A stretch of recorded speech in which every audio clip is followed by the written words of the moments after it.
alladzi khassahu bisyafa'ah amma ba'du. Jamaah salat subuh, kita lanjutkan kajian kita. 2 minggu yang lalu kita membahas 4 nasihat Rasulullah agar hidup terarah tanpa beban. Sekali lagi, nasihat Rasulullah agar hidup terarah tanpa beban. Ada 4 nasihat. 1 baru kita bahas 2 minggu yang lalu. 2 tilu opat today, hari ini insya Allah. Namun sebelumnya kita review dulu yang nomor pertama. Bismillahirrahmanirrahim. Ruya an Rasulillah sallallahu alaihi wasallam annahu qala li Abi Dzar al-Ghifari radhiyallahu an wasmuhu Jundub bin Junadah, ya Abu Dzar jaddidis safinata fa innal bahra amikun. Yang pertama adalah ini nasihat dari Rasulullah kepada Jundub bin Junadah yang dikenal dengan Abu Dzar al-Ghifari. Nasihat yang pertama adalah, ya Abu Dzar, hei Abu Dzar, jaddidis safinah, perbaharui terus as-safinah, perahumu. Fa innal bahra amikun, ingatlah bahwasanya laut itu dalam. Mahyas safinah, apa as-safinah? Perahu yang dimaksud adalah ahsin an-niyah fi kulli ma ta'ti wa tadul yahsul lakal ajr wan najat min adzabillahi ta'ala. Yaitu as-safinah, perahu itu niat. Maka setiap hari kita memperbaharui niat kita. Jangan sampai kita ini salah niat. Kenapa demikian? Karena dengan niat yang baik itu akan apa? Akan menghasilkan 1 pahala. Nomor kedua, tisu. Nomor kedua, oh iya benar. Mohon maaf. Tadi saya ini. Maaf. Kesalahan pada ini. Mohon maaf. Nah, dia tetap gitu. Poho tuh orang tuh. Nah, yang pertama adalah as-safinah, niat. As-safinah niat itu yang pertama itu, niat yang benar itu akan menghasilkan pahala. Nomor kedua, akan menghasilkan an-najat min adzabillah. Kita ini selamat daripada azab Allah. Bahkan kata Umar al-Faruq, dikatakan beliau mengatakan kepada Abi Musa al-Ash'ari, dia mengatakan, man khalasat niyatahu kafahullahu ma bainahu wa bainan nas. Sing saha jelema, barang siapa yang lurus niatnya, maka Allah cukupkan kebutuhannya.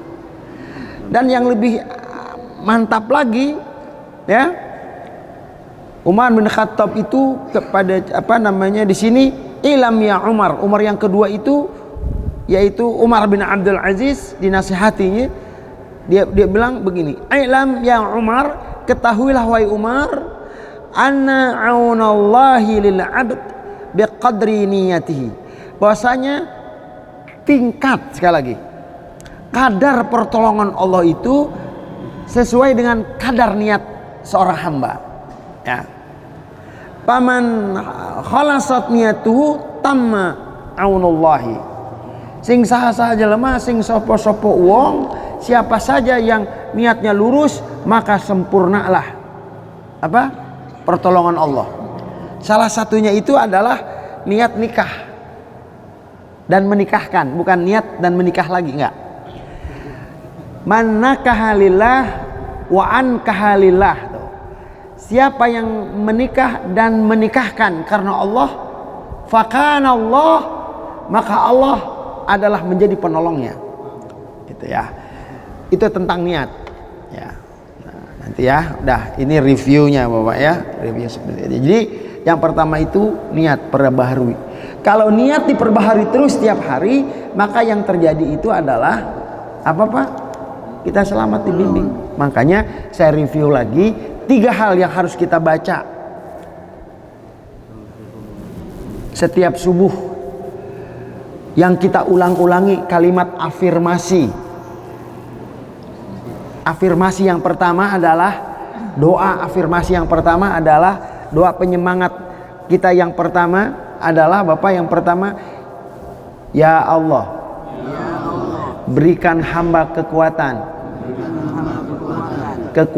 iman sepanjang hari ini. Nomor kedua, ya Allah, berikan hamba kekuatan, keikhlasan dalam beramal soleh yang Engkau terima sepanjang hari ini. Nomor ketiga, ya Allah, lindungilah hamba, anak keturunan hamba, sahabat hamba, dan guru-guru hamba serta orang tua hamba dari fitnah, musibah, dan perbuatan dosa. Ini saya pikir mencakup semuanya. Kenapa kita harus punya kekuatan iman? Berkali-kali saya katakan iman, amanah, aman. Orang yang punya iman itu hidupnya pasti aman dan kerjaannya pasti amanah.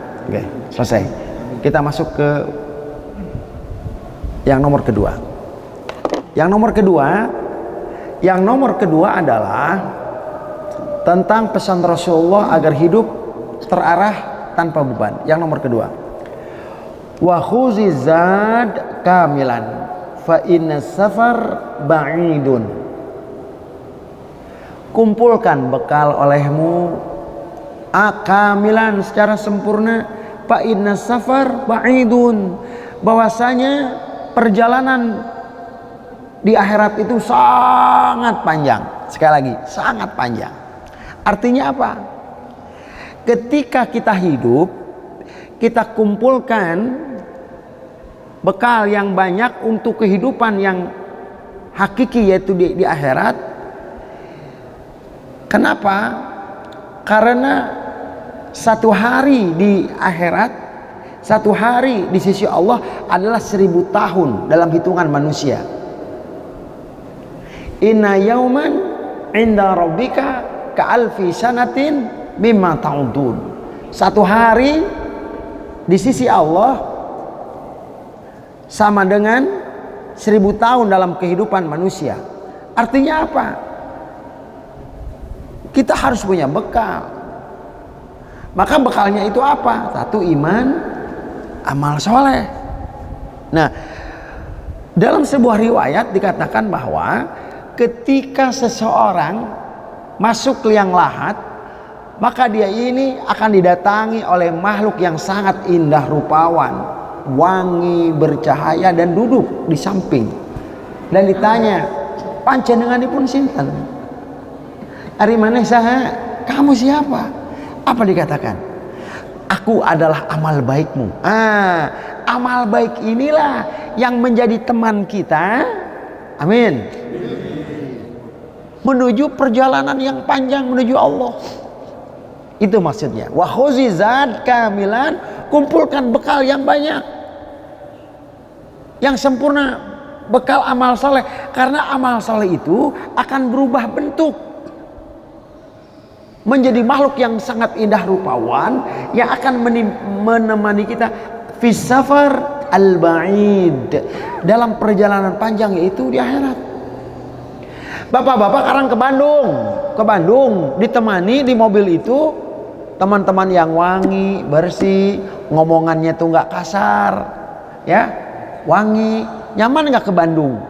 Nyaman.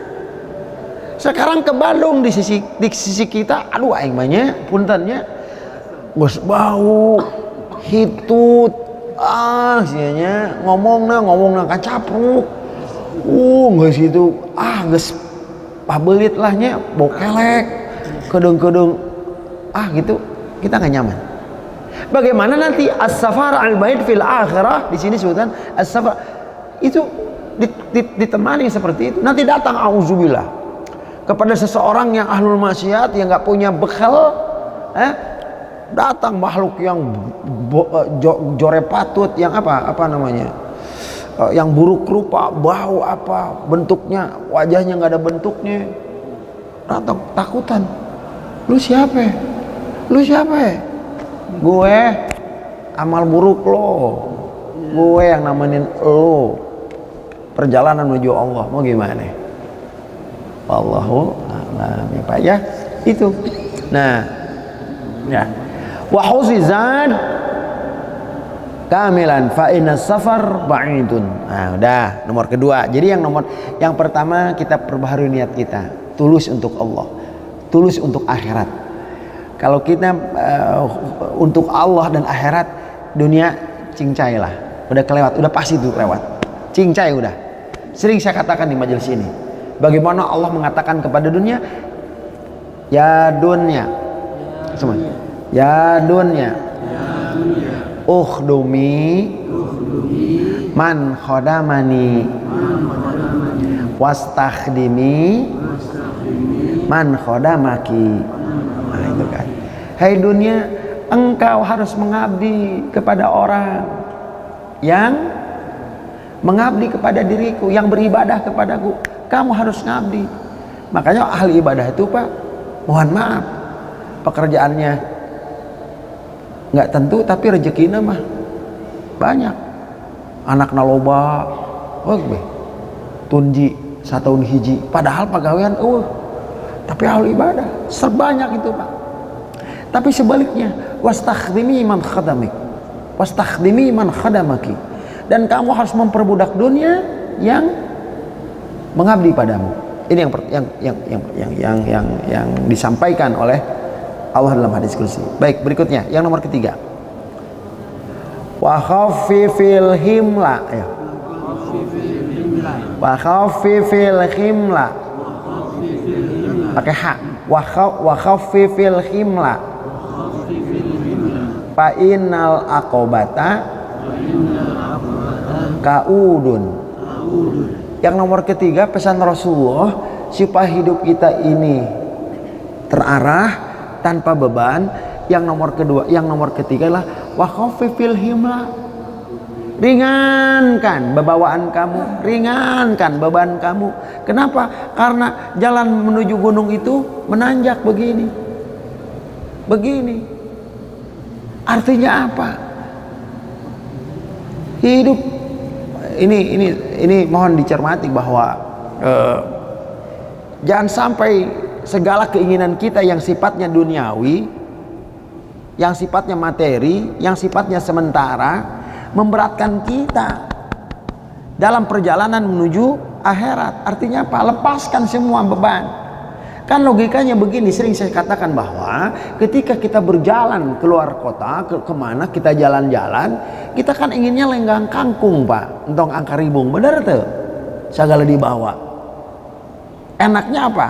Pas pulangnya baru banyak bawaan. Kalau jalannya mah bawa koper kosong aja atuh, pulangnya baru koper isi banyak. Seperti halnya yang mau umroh, haji, atau merantau kemana, bener tuh, bib kemal.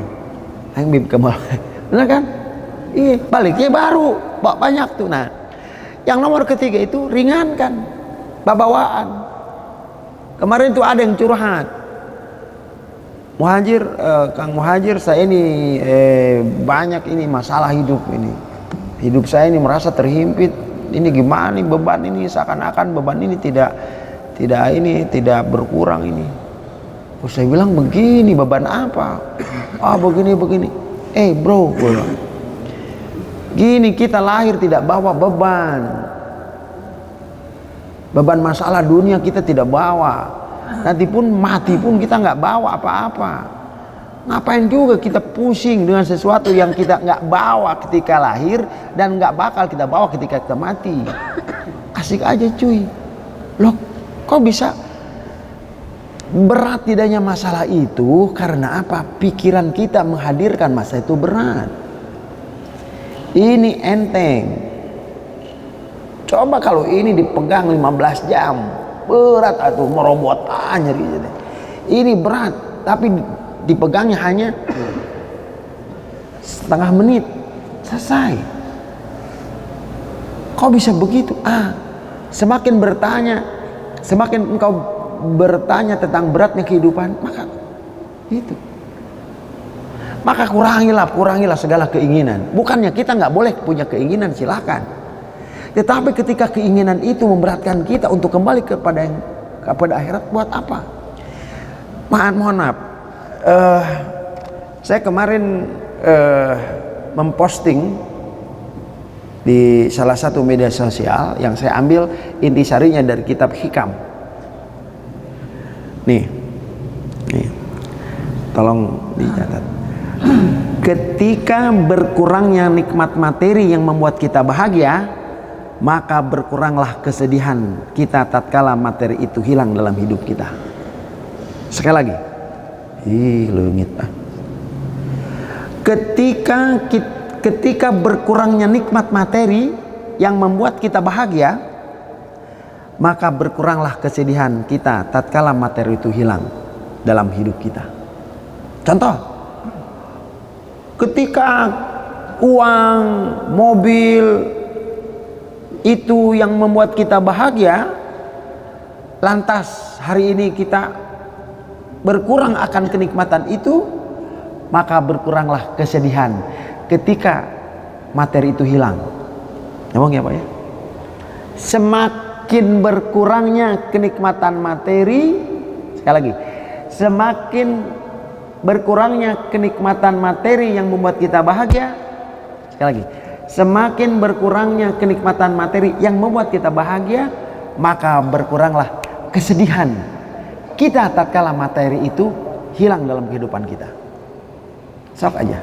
Tapi apa? Sebaliknya, ketika kita semakin bahagia dengan kenikmatan materi, maka semakin besar potensi kekecewaan ketika materi itu Allah ambil.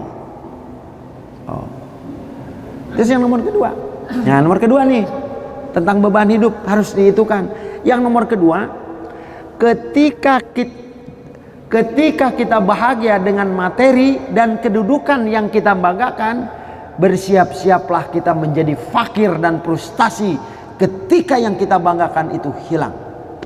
Sekali lagi, ketika kita bahagia dengan materi, dengan jabatan yang kita sandang, maka siap-siaplah kita menjadi orang yang fakir dan post power syndrome ketika kenikmatan, pangkat, jabatan itu dicabut sama Allah. Selesai. Nah itu bapak-bapak. Nah itu, jadi ya sudah. Bukannya kita ini nggak boleh jadi orang kaya, silahkan. Saya tidak mengatakan kita nggak usah jadi orang kaya, enggak. Silahkan jadi orang kaya, tapi bukan tujuan. Bukan berarti saya ini mengatakan jangan kita ini punya jabatan, jangan jadi pejabat. Tidak, silahkan jadi pejabat, tapi bukan tujuan. Yang menjadikan perjalanan hidup itu berat yaitu ketika pangkat, jabatan, materi jadi tujuan. Nah itu Pak ya. Maka kita belajar mengurangi kenikmatan, kebergantungan, gitu kan. Kurangin. Jadi asik aja. Saya teringat ketika pertama kali saya punya, orang jadi nongkrong kieu ya. Ini berat deh, kieu. Kayak di singgah sana. Jadi dekok begini saya duduk. Teringat ketika saya pertama kali punya kendaraan saya pertama itu, bapak-bapak udah tahu ya, sudah berulang-ulang saya katakan kendaraan saya itu Honda Jazz. Naik motor Honda pakai jas. Itu ketika pertama kali punya, dan saya belum bisa naik. Pak majikan yang naik. Selama setahun saya nggak mempergunakan itu. Itu baru, wah nyeritain pribadi ini. Nggak usah ya. Udah skip deh. Intinya motor itu nabrak, ketika nabrak, hancur, ya udah selesai. Umi nggak apa-apa kan? Udah selesai. Motornya, udah motor enggak. Sampai sekarang Pak, belah Pak Inggris. Udah, next. Nah itu, tadi saya lihat ini Pak, ada status dalam bahasa Inggris. Terus saya cari-cari, ternyata ini hadis Nabi. Pas lihat ini ternyata ini dari Abdullah bin Umar. an Abi Umar. Nah, pas dicek itu gini tentang beban. Dikatakan kun fid dunya ka'annaka gharib wa 'abirus sabil. Jadi nulisnya dalam bahasa Inggris kira-kira seperti ini. Be in this world as if you were a stranger or traveler. Hiduplah di dunia seakan-akan kamu ini orang asing, pengembara, gharibun aw abiris sabil, ya, traveler, ya. If you survive till the evening, do not expect to be alive in the morning. And if you survive till the morning, do not expect to be alive in the evening. And take from your heart, from your sickness, and take from your life for your death. Dikecek lagi, oh ada, dapat hadisnya, yaitu apa? An Abi Umar akhadha Rasulullah sallallahu bimankibi. Rasulullah manggil dan memegang pundukku, kata bin Umar, dan mengatakan kun fid dunya ka'annaka gharibun. Jadilah engkau, hiduplah engkau di dunia ka'annaka, as if you were strangers, seakan-akan kami orang asing, pengembara, aw abir sabil, atau orang yang menyeberang jalan. Nah, ternyata apa? Filosofi perantau, filosofi strangers, artinya orang baru di sebuah tempat itu, ini orang yang merantau itu, dia ini merasa tidak punya apa-apa, tahu diri. Artinya apa? Kita merantau dari alam rahim ke alam dunia ini, tahu diri kita ini nggak ada apa-apanya, nggak ada apa-apanya, Pak. Ngerantau lama kelamaan dan berpikir sang perantau ini harus pulang ke kampung halamannya. Makanya apa? Seorang perantau itu akan mengumpulkan bekal yang cukup, bekal yang sahih, bekal yang banyak untuk kembali ke tanah kelahirannya, ke tanah nenek moyangnya. Tanah nenek moyang kita adalah surga. Maka kita ini sebagai perantau di alam dunia, yuk kumpulin bekal. Nyangkut lagi, berkaitan dengan nomor kedua. Itu. Kebayang kalau ketika kita mudik, Pak Bib, ketika mudik ke kampung halaman, teu mau nanaon. Aduh ripuh atunya. Boga duit ngan ukur 50.000. Waduh, pulang kampung menjelang lebaran. 50.000 main naon coba. Lapar di jalan. Tukang jeruk nggak cukup duit. Tahu nggak cukup. Ada ngelewat, diam aja tukang dagang. Mang dagang naon? Tahu rasa jeruk. Nah ini aja deh.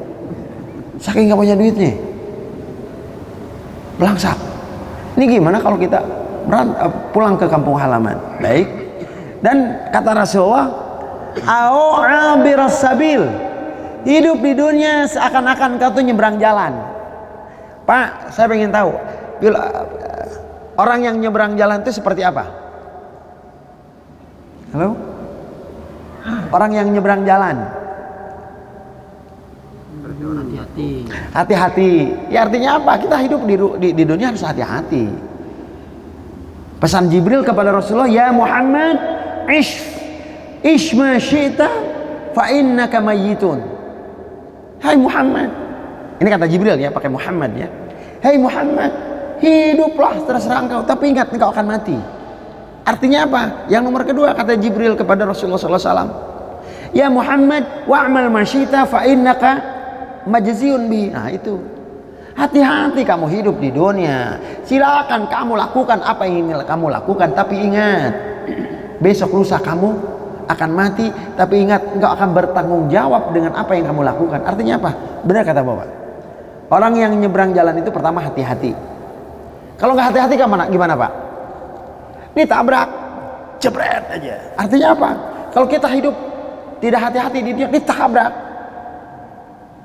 ditabrak, tenggelam oleh gemerlapnya dunia. Nomor kedua, Pak, orang yang nyebrang jalan gimana? Hah? Konsentrasi, waspada, konsentrasi, waspada. waspada. Suatu hari nanti kita akan mati. Konsentrasinya gimana? Apa kata Utsman bin Affan radhiyallahu an? Innal mu'min fi sitati anwa'i minal khauf. Waspadalah. Waspadalah. Di antaranya apa? Min kibalil malakil hafadhah. Min kibalil malakil maut ayyakhudhahu baktatan wa huwa fi ghaflatin. Waspadalah. Kedatangan malaikat maut yang bisa mencabut nyawamu dalam keadaan mendadak dan kamu sedang bermaksiat. Waspada. Benar kata Datuk, waspada. Nauzubillah. Mati ketika kita lagi mitnah orang. Oh, dia mah di kantornya korupsi si. Nauzubillah. Teman saya, Pak, pernah saya ceritakan, teman saya itu wafat ketika di akad nikah. Saya terima nikahnya putri bapak Pulanah binti Pulanah dengan mas kawin tersebut di atas dibayar tunai. Sakit perut ke belakang, meninggal. Sebelum meninggal beliau itu nulis targhib buat targhib Ki Hodam. Jir pangneangankeun babaturan maneh cari ini. Selesai diserahkan ke Sade, nggak lama meninggal. Nah, itu waspada. Hati-hati, waspada. Apalagi Pak? Apalagi Pak? Fokus. Ya enggak? Terus lihat kanan kiri.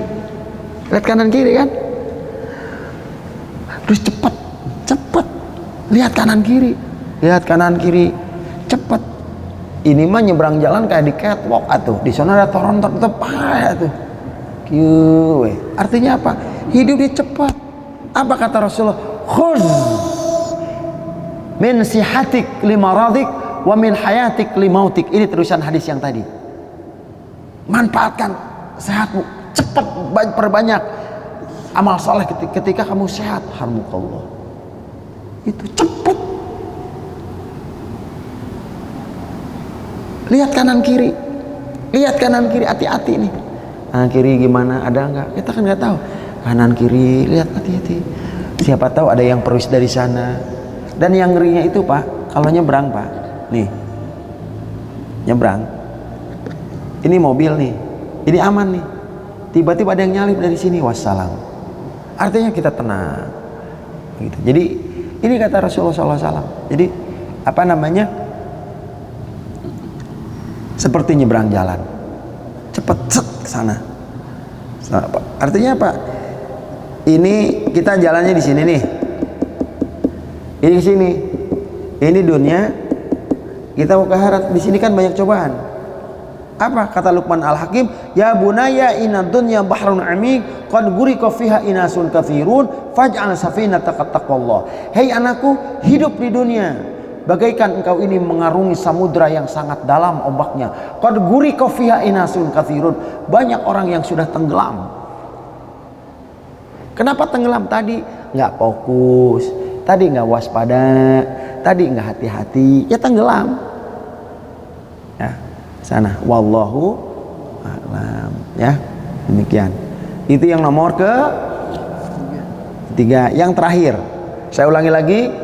Nasihat Rasulullah agar hidup fokus, terarah, ya, dan tanpa beban. Lihat Pak, ini tanpa beban semua Pak.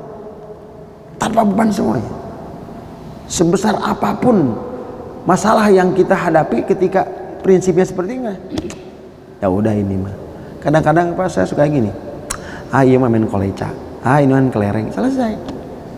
Sesederhana itukah? Iya, kita sederhanakan. Loh kok bisa? Dan Allah tidak kenal kata tidak mungkin. Nah, contoh Pak, coba tolong bacakan surat Al-Fil semuanya. A'udzu billahi minasyaitonir rajim. Terus Bismillahirrahmanirrahim. Alam taro kaifa fa'ala rabbuka bi ashabil fil. Segitu dulu. Alam tarau kaifa fa'ala rabbuka bi ashabil fil. Ini pernah saya sampaikan, saya review lagi. Hai Muhammad, tidakkah engkau perhatikan bagaimana apa yang dilakukan Tuhanmu terhadap pasukan gajah? Kalau saya bilang begini, katakan fa'ala rabbuka ya. Semuanya fa'ala rabbuk. Fa'ala rabbuk adalah artinya grand design Allah, skenario Allah yang bisa menjungkir balikan kalkulasi manusia. Sekali lagi, yang bisa menjungkir balikan kalkulasi manusia. Pertama, di dalam surat Al-Fil, gajah dan burung, kalkulasi manusia menang mana? Gajah. Tapi kenyataannya siapa yang menang? Kenapa? Semuanya kenapa? Kenapa burung menang melawan gajah? Padahal secara kalkulasi logika manusia burung yang kalah, tapi kenapa burung yang menang? Kenapa? Fa'ala rabbuk, Allah yang punya grand design. Pernah saya sampaikan ini. Ini burung ini melempari gajah pakai apa? Batu. Batunya dari mana? Neraka Sijil. Pertanyaannya, batu itu ada di paruh burung. Oke. Secara kalkulasi manusia, yang harus pertama kali mati siapa? Burung. Panas, ke neraka pula. Psh, di sini. Tapi kenapa ketika ini gajah ya, ini gajah nih. Ketika dilemparin, tuh, ka'asfim ma'kul, bagaikan daun yang dimakan ulat. Pertanyaannya, siapa yang menang? Gajah atau burung? Oke, sorry. Siapa yang mati? Burung atau gajah? Secara kalkulasi manusia yang duluan mati siapa? Tapi kenapa justru gajah yang mati bukan burung? Salah rabbuk. Allah yang punya skenario. Selesai. Selesai. Life is a simple thing. We are who make it complicated. Hidup ini sederhana. Kita yang buat ini jelimet. Supaya hidup ini sederhana, ringan, mudah. Gantungkan kepada Allah Subhanahu wa Ta'ala. Itu yang namanya tawakal. Tawakal itu seperti kita ini naik ke hotel lantai 16 memakai lift. Pakai lift. Udah, langkah sejenak, pencet tombol, psh, sampai. Tapi kalau kita ke lantai 16 pakai tangga ke situ, mau tuh gempor. Aduh, sama. Kita juga hidup kalau mengutamakan ini dan ini sama, letih. Udah masuk aja ke lift, nges, set, beres.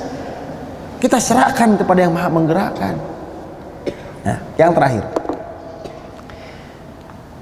Yang terakhir yaitu wa akhlisil amala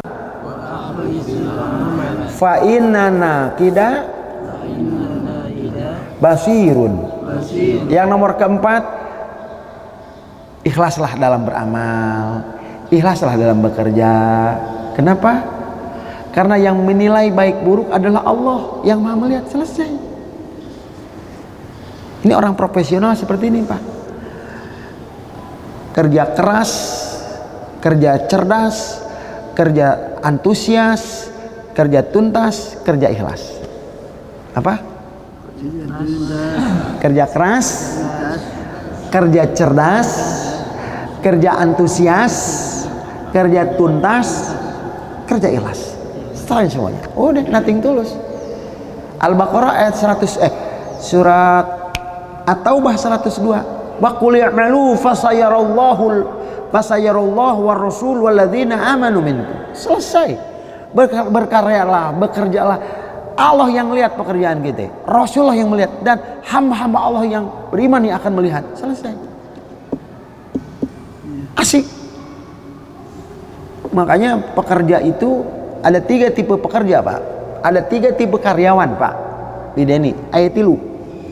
Pertama, pekerja karyawan nyasar. Lu kenapa kerja di sini daripada nggak ada pekerjaan? Nyasar. Lu kenapa ngajar di sini daripada nggak ada kerjaan? Nyasar.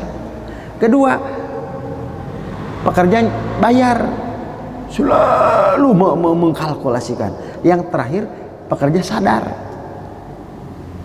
Jadi Bapak dalam hidup ini mohon izin, Kita akan berhadapan dengan dua pilihan. Apakah kita ini mengedepankan kalkulasi atau keimanan? Selesai. Mengedepankan kalkulasi atau keyakinan? Silahkan.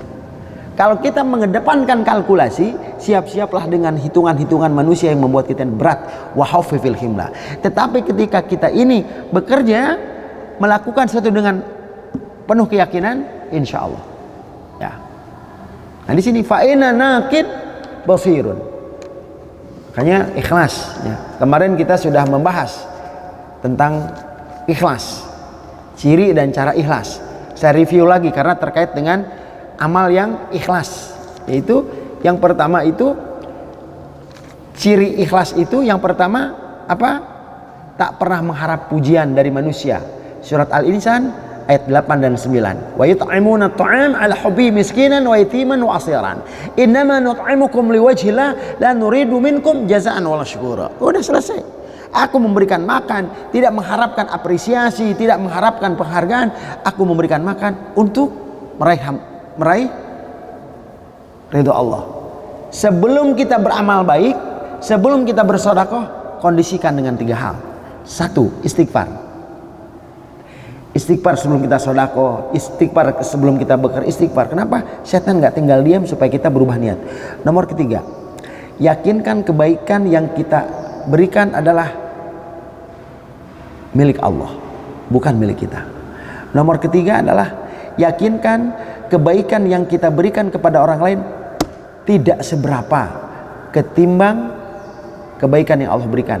Kebaikan yang Allah berikan kepada kita tidak seberapa. Ya, jadi mudah-mudahan kita. Ya. Dan yang berikutnya, tidak kecil hati ketika dicaci dan tidak bahagia bangga ketika dipuja. Tenang aja, dicaci nyantai. Dan saya mah bekerja bukan buat kamu. Ketika dipuja ya nggak bangga. Kenapa? Ya saya mah kan ingin mendapatkan pujian dari Allah. Nah pertanyaannya kan manusiawi dong kita mendapatkan apresiasi. Bekerja aja kan di perusahaan kan ada performance appraisal kan. Itu iya, tapi itu bukan jadi tujuan. Terjemahkan alhamdulillah apa? Alhamdulillah apa artinya? Segala puji bagi Allah. Ya pujian milik Allah. Ya kita nggak pantas dipuji. Nah ketika kita dipuji, ini karena satu hal, keburukan kita dibungkus sama Allah. Selesai. Asik Pak kalau gini Pak. Hidup tanpa ada pencitraan. Hidup tanpa ada topeng, seaya-aya. Orang hidup pakai topeng Pak. Hidup pakai topeng. Orang yang pakai topeng begini, gini, itu beungeutna hareudang Pak. Apa itu hareudang? Gerah. Panas. Memang indah tapi topeng, buka saya-aya. Ini muka gue. Kenapa ya? Enggak. Lu ini wajah lu klimis. Kelihatan miskin. Buka. Itu selesai. Ha anadha. Laisal fata. Mana pemuda nih? Pemuda ya. Laisal fata may yaqulu kana abi. Walakin al fata may yaqulu ha anadha. Itu keren. Laisal fata, deh ya. Laisal fata may yaqulu kana abi. Walakin al fata may yaqulu ha anadha. Seorang pemuda adalah yang bukan mengatakan ini babe gue, ini orang tua gue, tapi seorang pemuda ha anadha. Ini gue. Itu dong. Tapi nggak ngatain ini gue, enggak, dalam hati aja. Dan yang nomor ketiga, kerja ikhlas tidak nyebut-nyebut karya kita. Udah, no, masjid itu kalau bukan sama gue. Kalau bukan sama gue. Terus kalau bukan sama lu kenapa? Lu mau guling-guling teriak wow gitu? Kenapa? Semakin tinggi ekspektasi kita mendapatkan apresiasi, maka semakin tinggi kita akan frustasi. Update status. Iya. Semakin tinggi ekspektasi kita ingin mendapatkan apresiasi, maka semakin tinggi potensi kita untuk berfrustasi. Nah itu ya. Terus yang terakhir yang ingin saya sampaikan, cara ikhlas satu, berbuat baik karena Allah. Selesai. Sorry. Berbuat baik karena kita butuh perbuatan baik itu untuk mendatangkan pertolongan Allah, selesai. Kita butuh. Ketika kita menyantuni yatim, bukan yatim yang butuh sama kita. Kita butuh sama anak yatim. Siapa? Kita dibutuhkan sama anak yatim. Kita ini banyak utang sama anak yatim, Pak. No, salah satunya Masjid Nabawi. Yang kemarin waktu itu saat Ferry Nur mengkoreksi namanya salah, itu Ayub Al-Ansari. Itu anak yatim yang punya tanahnya. Rasulullah anak yatim. Mana yang anak yatim pemuda nih? Nih. Anak yatim. Memang anak yatim. Anak yatim usia dini. Ya enggak? Anak yatim ya. Laisal yatim man mata walidu walakin al yatim. Orang yatim itu bukanlah hakikat orang yatim itu bukanlah yang wafat orang tuanya, tapi orang yang yatim itu orang yang punya adab dan dia punya ilmu. Itu anak yatim. Kalau begitu apa? Bahkan al-fata, orang pemuda yang nggak punya adab dan nggak punya ilmu, nggak punya akhlak, arba'an li wafati, mendingan disolatkan guys, opat takbir, selesai. Nah, dan yang nomor kedua, bersyukur. Ketika kita beramal, bersyukur. Karena apa? Allah mengizinkan kita berbuat baik. Sekali lagi, bersyukur karena Allah sekali kata kuncinya dimampukan. Objek passive voice, dimampukan. Kenapa? Karena kita dimampukan oleh Allah berbuat baik. Kalau Allah nggak memampukan, kalau kita tidak dimampukan oleh Allah, mana bisa bapak-bapak ada di sini? Kita dimampukan, makanya kita jangan GR. Tong GR cuy, hirup mah cuy. Siapa bisa kita ku Allah? Hayo, benar tak? Saya ingin tanya. Orang yang hidup di sekitar ini dengan yang di sini banyak yang mana? Yang di rumah apa yang di sini? Artinya apa? Bapak-bapak kita dimampukan oleh Allah di sini. Ya. Ya, demikian Bapak-bapak apa yang saya sampaikan. Saya ulangi sekali lagi sebelum saya tutup. Inilah 4 nasihat Rasulullah kepada kita semuanya yang disampaikan kepada Jundub bin Junadah agar hidup terarah tanpa beban. 1, perbaharui niat kita untuk ibadah, niat kita untuk Allah. Nomor kedua adalah kumpulkan bekal yang banyak untuk perjalanan ke akhirat. Kalau kita kumpulin bekal banyak untuk akhirat, maka dunia lewat. Nomor ketiga, ringankan beban kita, karena perjalanan menuju akhirat itu begitu mendaki. Artinya apa? Yuk kita ringankan, kita letakkanlah keinginan kita untuk meraih dunia. Dunia bukan tempat kita. Dunia bukan tempat kita. Tempat kita yang di sana. Ini sementara. Selesai. Nomor kabar 4. Yang terakhir yaitu ikhlas dalam beramal. Ikhlaslah kita dalam beraktivitas. Kenapa? Hanya Allah yang menilai baik buruk apa yang kita lakukan. Terima kasih. Wallahu a'lam bishawab. Subhanakallah bihamdika asyhadu an la ilaha illa anta astaghfiruka wa atubu ilaik.